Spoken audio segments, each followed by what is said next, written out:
Hello, I'm Inday Espina Varona, Alab Analysis. Pag-usapan natin ngayon ang term o konsepto na dangerous tendency. Ano ito? Ito yung mapanganib na ugali o mapanganib na hangarin. Ito rin kasi yung tema na pang-apat na araw ng impeachment trial ni Vice Presidente Sara Duterte. Ipinaliwanag ito ng National Bureau of Investigation witness ang dating cybercrime head nila na si Jeremy Lotok. Ilang punto dun sa pag-iimbestiga nila sa pagtapon niya ng death threat laban kay Pangulong Marcos, asawa niyang si Liza Marcos, at ang dating speaker at pinsan ng Pangulo na si Martin Romualdez. Ngayon, 4 na punto ang pinagtingnan nila dito. Una, paano ba sinabi yung banta? How did she utter the threat? No? Ano ba yung literal na kahulugan ng mga salitang pinakawala ni Sara Duterte? Ano ba talaga ang instruction na binigay niya? At teka muna, bakit niya gagawin yon? Ano ba ang relasyon niya dun sa kabilang panig? Ngayon, unahin natin kung paano niya sinabi ang balita. Ayon nga kay Atty. Lotok, furious and fuming mad. No? Nagmumura. Nakita rin natin, no? Nanlilisik ang mga mata. Pero meron na nagsasabi yung defense. For example, baka raw temporary fit of anger lang yan. Sabi ng mga supporters ni Vice Presidente, baka isang gabing splok lang yan. Kung sa aming mga Bisaya at Ilonggo, isang gabing maoy lang yan, no? Mahalaga na magkaroon tayo ng konteksto dito. Dahil hindi lang isang beses nagsalita si Sara Duterte tungkol sa pagpatay. Mukhang pantasya niya talaga naggilitan ang liig ng Pangulo. Sa isang press con nga, nag-asta pang may hawak na armas. Siyempre, walang armas. Asta lang yun, no? Mahirap sabihin isolated incident ito. Doon naman sa usaping due process, 2 beses siya pinatawag ng NBI. Sa una, sabi niya, sorry, busy ako. Sa pangalawa, mas mataray ang sagot. Pinadala din sa abogado. Ang NBI raw ay nasa ilalim ng Justice Secretary na alter ego ni Pangulong Marcos. No? Yung Executive Secretary raw na nag-order rin ng investigation ay mas lalo na chief alter ego ni Pangulong Marcos.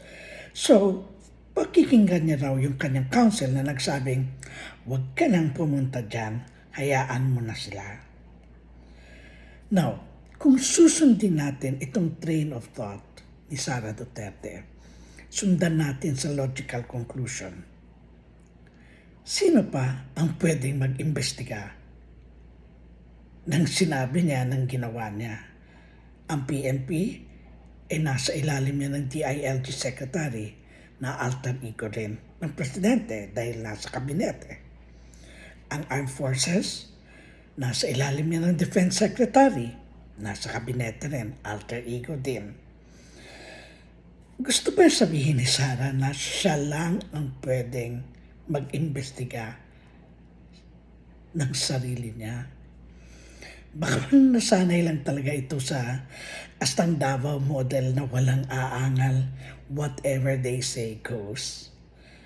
Which brings us to motive. Now, why would the Vice President even say these things? At bago pa noong November 23, 2024 na press con, ayon na rin sa sinabi niya nung press con na yon, nakapagtsikahan na siya sa hitman. At sinabi rin ni Sara, ito na possible motive na ito siguro, no? Sa ibang press con naman, na hindi niya kinikilala si number 1.